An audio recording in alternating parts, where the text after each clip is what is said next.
En este cuarto domingo del tiempo ordinario, quisiera que ustedes, cuando se retiren de esta asamblea litúrgica de la parroquia María Madre de la Misericordia, tengan en cuenta lo que nos presenta esta lectura de Sofonías, el Salmo 145, la carta de San Pablo a los Corintios y el Evangelio de Mateo, que habla sobre las bienaventuranzas. ¿Cuál es la idea transversal? El que hay que ser pobres. Pero cuando a mí me dicen que yo sea pobre, a mí no me gusta ser pobre. Porque es que a mí no me gustaría no tener con qué comprar mercado, o con qué comprar los medicamentos, o utilizar una ropa de segunda o de mala calidad. La pobreza es aterradora. O tener que comer comida de bajo nivel, o no poder tener los elementos básicos como una buena cama, una cobijita, algún libro para leer. La gente pobre no puede acceder a eso. La gente pobre no puede tener lo mínimo para subsistir. Es imposible que Dios me pida que yo sea pobre. ¿Qué ventaja tiene la pobreza? Yo no le veo ninguna. Entonces, ¿por qué Dios me va a decir que sea pobre? Si eso me lo exige Dios, yo no quiero creer en ese Dios. Que sea pobre Él y los que quieran ser pobres. Pero la pobreza es horrible. Además que cuando nos dicen que Dios ha creado la tierra para todos y que todos nos podemos beneficiar porque el agua es de todos, el aire es de todos, la tierra es de todos, ¿por qué yo me voy a forjar una mentalidad de pobreza y de miseria y de humildad malentendida que también utiliza la gente ante las cosas que el Dios ha dado? Para que los avivatos se queden con todo y los sometidos, que son la mayoría, se queden sin nada. Yo prefiero no creer en ese Dios. Entonces, ¿qué significa cuando Sofonías dice que Dios se quedará con los restos de Yahvé, con los restos de Israel que son pobres? ¿Qué nos dice con el Salmo dichosos los pobres en el espíritu? ¿Qué nos dice San Pablo? Que reconozcamos nuestra pobreza y no nos apeguemos al dinero. ¿Qué nos dice Mateo cuando menciona bienaventurado el pobre? Entonces, para no entrar en este caos, porque nosotros hablamos castellano, nosotros tenemos un concepto sobre la pobreza, ingresemos a los idiomas con que fueron escritos estos textos, porque de resto es imposible acceder a lo que estos textos nos dicen, porque si me quedo con la mentalidad castellana de lo que es la pobreza, amiguito, yo mejor no voy para mi casa. Y me pongo a ver esos top models que están dando hoy en RCN o en Caracol, yo no sé. Por pobreza, la pobreza es aterradora. Cuando usted entonces ingresa a estos textos bíblicos, vamos a tener que ingresar a dos mundos. Al mundo hebreo, con la mentalidad hebrea, ojo, nos tenemos que meter a una mentalidad antigua, casi que a un dialecto del hebreo, porque el hebreo con el cual se escribe la Biblia es un dialecto en su momento. El que hoy se habla en Israel es la mezcla entre ese dialecto y el arameo. Más bien el arameo es lo que está ahí, que el propio hebreo antiguo con el que se escribe la Biblia. Y el otro es el griego, que tiene unas variaciones mínimas para poder entender lo que dice Sofonías y lo que dice el Salmo, y para poder entender lo que dice Pablo y lo que dice Mateo. Escúchenme bien esto. Cuando nosotros nos ingresamos al mundo hebreo, todo esto es para saber qué significa pobre, qué es lo que yo tengo que entender por pobre. Cuando yo me meto al mundo hebreo y empiezo a buscar la palabra pobre, ellos tienen tres palabras que significan lo mismo, pero tienen sutilezas en la acepción, en el significado. Le dicen Dal, pobre, le dice Edión, pobre, le dice Aní, pobre. Pero ¿cuál es la diferencia? Dal es el pobre débil, ese debilucho que hay que empujarlo para que salga adelante, porque no sirve para nada, todo cree que es malo, entonces uno es como empujando pues el bobo para que salga adelante, ese es el Dal. el medio atolondrado, el que todo lo tiene, pero no, hay que empujarlo, pues es que todo hay que darse. Porque no es capaz, no tiene como empuje, como agarre, como impulso, el medio apendejado. Ese es el dado, el débil. Tenemos el hedión.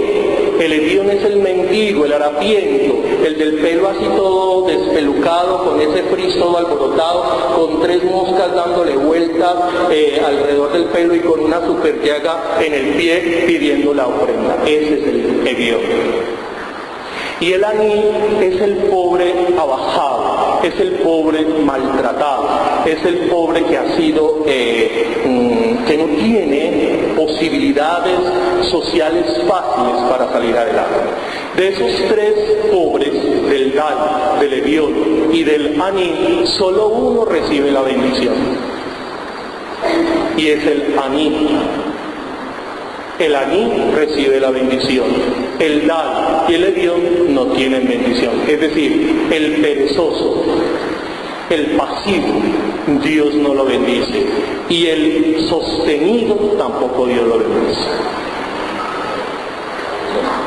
Solo aquella persona que es el aní o el anahuín, los pobres, el aní anaj, puede decirlo a los dos, o el anahuín, que serían los pobres, es esa persona que lucha, que trata de cambiar la realidad, que no se queda en el mismo punto, que va haciendo que las cosas mejoren, pero a veces las circunstancias no le son fáciles, a veces el sistema político no es fácil, a veces la realidad económica es fácil, pero no se queda ahí, sino que avanza, transforma, va haciendo que las cosas vayan saliendo adelante, pero con la característica del aní, que no es violento, no es agresivo, no es una persona que quiere imponer sus ideas a punta de violencia, sino que busca los mecanismos para poder hacer que las cosas cambien de una manera tranquila, de una manera sosegada, de una manera mansa, no menso, sino tranquilo, manso.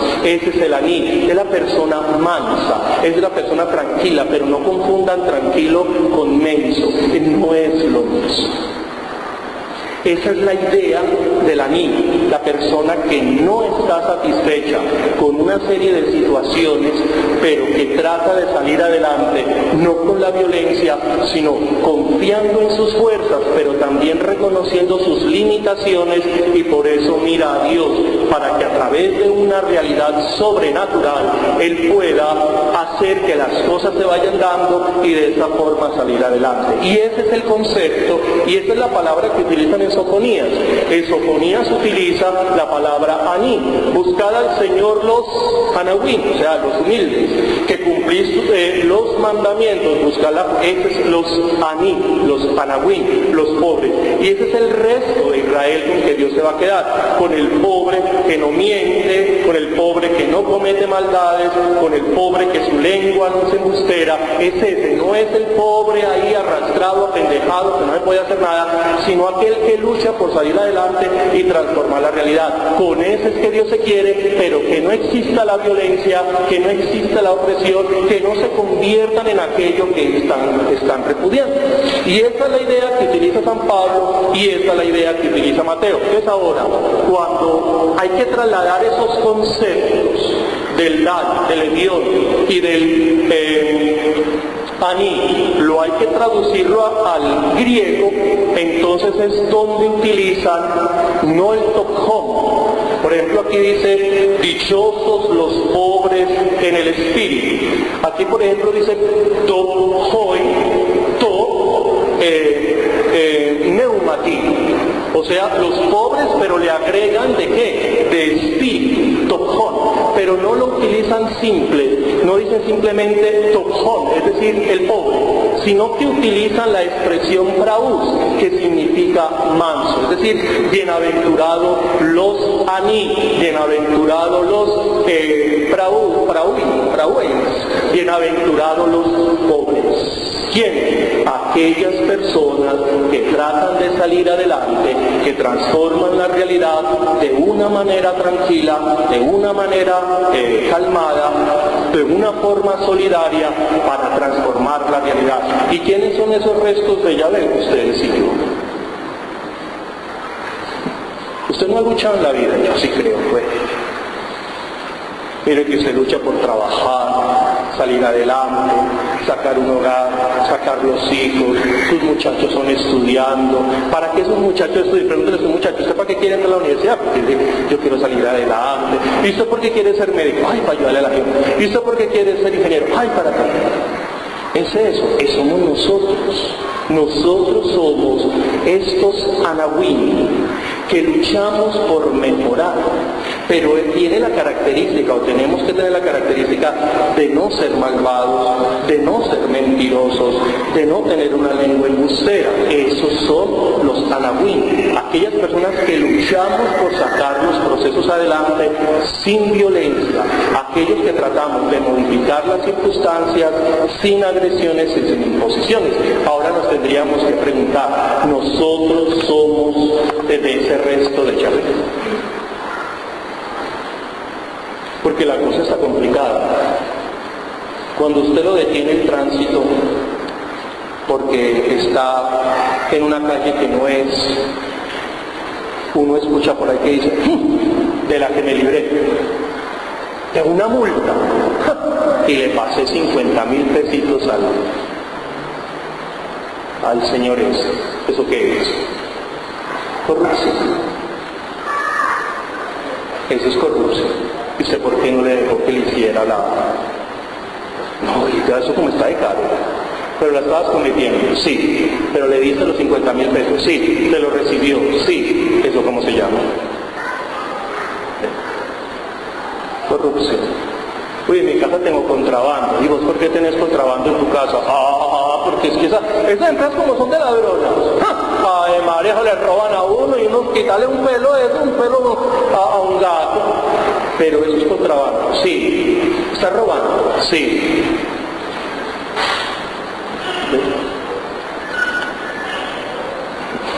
¿Sí ve que eso no es tan sencillo?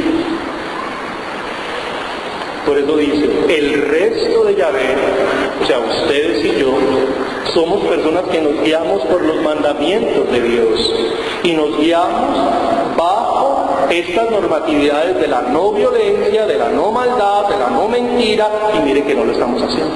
Y mire que eso no es tan sencillo. Les voy a contar dos experiencias que me han tocado. Hace 2 años iba yo por la autopista cuando llegó un policía de tránsito y me detuvo y me dijo que me arrinconara ahí delante de un montón de carros que había. A ver, arrinconese ahí porque usted viene hablando por celular y no gana esto, como es que yo no ando por celular. A ver, mire, aquí tengo la prueba. No, señor, que yo digo que usted viene porque son horribles. Yo digo que usted estaba hablando por celular, pero es que aquí tenemos una prueba. Nada, me hizo el paso. Entonces me fui, le puse demanda en fiscalía, le puse demanda en procuraduría, le puse demanda a la inspección y me tocó pagar el pago.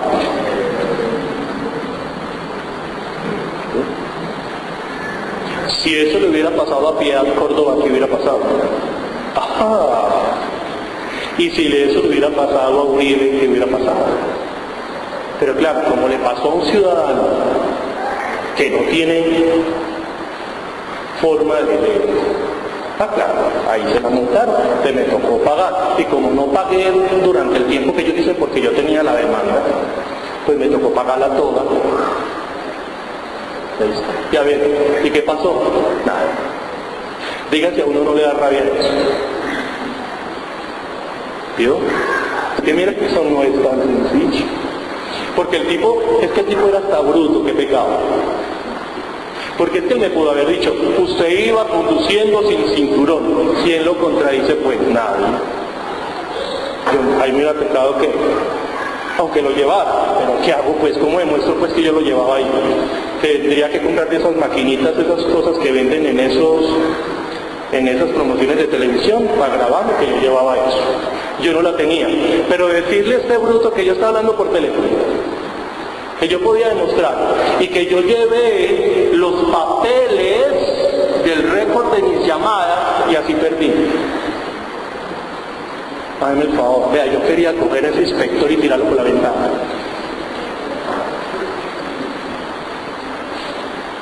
¿Ve? Y todavía no ha pasado nada. ¿Qué pasó con fiscalía? ¿Qué pasó con procuraduría? Nada. pero ahí donde hubiera sido uno de esos gordos que hubiera pasado. Mire, hace 5 meses en la casa apareció una humedad, muy complicadita la humedad. Entonces yo fui y le dije a la persona al lado, ve, mira, para la humedad. No, se puso a gritar, se puso a decir un montón de bobadas.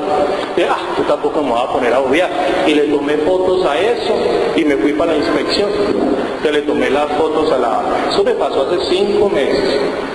Le tomé fotos, mandé toda la inspección, todo, la carta, todo. Entonces me responde inspección que se lo tiene que mandar dizque a salubridad o a salud pública y una que rocha.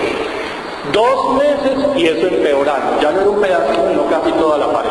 Entonces volví otra vez a mandar otra carta y volvieron a contestar que eso era salubridad o salud pública, no sé. Entonces me fui para salubridad, para la salud pública y les mostré. Y me dijo, no, eso hay que esperar porque es que ya va, porque era, imagínate, eso ya esperando, ya venía noviembre. No, que es que ya hay que esperar, ya vamos a salir a vacaciones. Oiga, y la casa cayendo eso. Ya vamos a salir a vacaciones, luego hay que esperar en enero para ver cómo los contratamos y es que apenas van a comenzar el contrato creo que en febrero. Con razón yo dije, con razón el otro va y mata al vecino. Sí, y después sale por televisión, ¡qué horror, el vecino mató a la vecina! Claro, con razón, es que ustedes no sirven para nada. Ustedes no están para solucionar los conflictos. ¿O qué me dicen ustedes, señoras, cuando son violadas y tienen que ir a presentar la demanda? ¿Qué le dicen? Relájese, mi hija, relájese, ¿qué le hicieron un favor? Dígase, uno no le da rabia. Es que mire que esto aquí no es así, es que esto es complicado, porque hay una corrupción. Miren esas señoras que vemos, es que la mata el señor y la señora ya tenía la denuncia de que el tipo era peligroso. ¿Y qué? Escóndase. Entonces mire que eso no es tan sencillo. ¿Qué es lo que nos está pidiendo el Señor? Que ustedes y yo nos mantengamos sanos. Que ustedes y yo no seamos peligrosos. Que ustedes y yo no seamos personas agresivas. Es difícil, mire que nos está diciendo, no, eso es súper fácil. Mire que uno va y no. Pero entonces nos tenemos que quedar, Señor, entonces ¿qué hacemos? No, para eso están las acciones comunales. Para eso están estos mecanismos con los cuales nos podemos hacer sentir. Pero mire que las acciones comunales muchas veces no sirven para nada. Mire que nosotros ni siquiera conocemos los mecanismos de participación. Mire que nosotros ni siquiera sabemos cómo reclamar nuestros derechos. Es claro, nos llevó el diablo. Y terminamos con una violencia callejera, con unos problemas sociales, con unos desórdenes sociales, ¿por culpa de qué? Que ustedes y yo, que somos gente buena, que somos gente luchadora, que somos gente que queremos cambiar la realidad, pero somos pasivos, somos personas que nos tragamos todo, somos personas que no nos organizamos, somos personas que no declaramos nuestros derechos. Y una sola persona no hace llover, una golondrina no hace llover. Necesitamos asociarnos, necesitamos agruparnos, necesitamos hacer manifestaciones. No tenemos que salir a la calle ni a tumbarle los vidrios a nadie, no, eso ya pasó, por Dios bendito. Hay mecanismos que podemos hacer, pero no lo hacemos, cada uno defiéndase como pueda, y por eso es que estamos como estamos. Continuemos con nuestra celebración. El pobre, ¿quién es? Aquella persona que lucha por transformar la realidad. Y eso somos nosotros. Pero tenemos que tener un autocontrol para no dejarnos contaminar de tanta situación. Y para eso tenemos que unirnos en mecanismos que nos permitan sacar procesos adelante. Y que no nos gane el malvado, que no nos gane el perverso, que no nos gane el avispado, que eso es lo que está pasando. Nosotros, por creer que el bueno es el callado, así como medio apendejado, ¿no? Nosotros también a través de escritos, a través de firmas, a través de acciones populares, a través de tutela, a través de cosas, podemos hacer que las cosas funcionen, pero nosotros sí que no nos unimos para nada, porque aquí nadie me lo puede negar. ¿Cuántos se venden por unas tejas de pernil? ¿Cuántos se venden por una volqueta de triturado? ¿Cuánta gente, escúcheme esto ya para terminar, porque eso está más largo que una semana en casa. Mire usted, Ve, imagínate que se me dañó, se me robaron esto del carro. Sí. Imagínate, y he ido a esas concesionarias y que no lo tienen. Ah, yo sé quién lo tiene. Ah, sí. ¿Y dónde lo tiene? ¿De dónde lo consiguió? Si no lo tienen los concesionarios, ¿por qué lo tiene el muchacho? Y usted va y se lo compra. ¿Usted qué está haciendo? Ah, pero es que yo tengo que desbaratar mi carro. Ah, sí, nadie lo va a negar. Pero es que el fin no justifica los medios. El Señor esté con vosotros. Creo en Dios Padre.